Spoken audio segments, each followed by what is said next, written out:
গণহত্যা নিপীড়নের লম্বা পথ পাড়ি দেওয়ার পর বহুল কাঙ্ক্ষিত যুদ্ধবিরতির খবর, ফিলিস্তিনিদের স্বস্তির নিঃশ্বাস আর দীর্ঘ 2 বছর পর শান্তির ঘুম।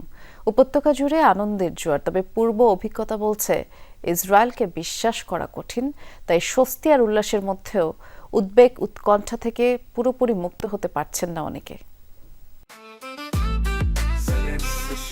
জেনেক্সে শিফট করো, লাইফকে লিফট করো।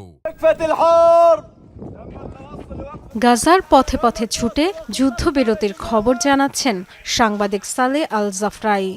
উত্তর গাজার অন্ধকার রাস্তায় ছড়াচ্ছেন আশার আলো।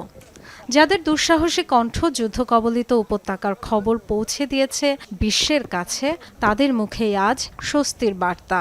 আনন্দে উদ্বেলিত প্রেসের ভেস্ট পরিহিত এই মানুষগুলো। যুদ্ধবিরতির খবরে ভোরের আলো না ফুটতেই আশ্রয় শিবির থেকে পথে নেমে আসে গাজাবাসী। 2 বছরের দমবন্ধ এক দশার পর আজ সব আবেগ মিলেমিশে একাকার। উচ্ছ্বাস যেন বাঁধ ভাঙা। অভুক্ত জীর্ণশীর্ণ মানুষগুলো নেচে গেয়ে করছেন উল্লাস।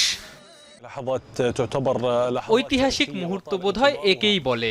2 বছরের গণহত্যা, বর্বরতা আর ফিলিস্তিনিদের দীর্ঘ প্রতীক্ষার পর যে আনন্দের বহিঃপ্রকাশ দেখলাম, তা বিশাল চাপ থেকে মুক্তির ফল। সারা বিশ্ব থেকে যারা ইসরায়েলি আগ্রাসনের বিরুদ্ধে আওয়াজ তুলেছে, গাজার প্রতি সমর্থন জানিয়েছে, তাদের প্রতি কৃতজ্ঞতা জানাতেও ভোলেনি উপত্যকার মানুষ। আলহামদুলিল্লাহ, প্রেসিডেন্ট ট্রাম্প যুদ্ধ বন্ধের ঘোষণা দিয়েছেন। অনেক আনন্দিত আমরা। যারা এই যুদ্ধ রক্তপাত বন্ধে ভূমিকা রেখেছেন, সবার প্রতি কৃতজ্ঞতা।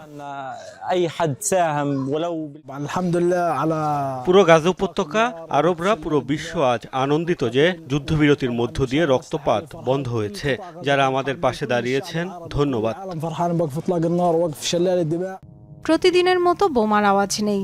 2 বছর পর শান্তির এক ঘুমে আচ্ছন্ন উপত্যকার মানুষ। উৎফুল্ল বিদেশি স্বেচ্ছাসেবীরাও। এটা কি সেই মুহূর্ত? বাইরে বিস্ময়কর নিস্তব্ধতা আজ। এটা মধ্যরাত, মানুষ এখনো জানতে পারেনি, তবে বিমান হামলার আওয়াজ নেই। আগের অভিজ্ঞতা থেকে অবশ্য শঙ্কা রয়েই যায়। ইসরায়েলকে পুরোপুরি বিশ্বাস করতে পারছেন না উপত্যকার অনেক বাসিন্দাই। স্থায়ী যুদ্ধবিরতি কার্যকরে ব্যবস্থা নিতে আন্তর্জাতিক মহলের প্রতি আহ্বান গাজাবাসীর। Dorothy Tasrin, Jamuna news.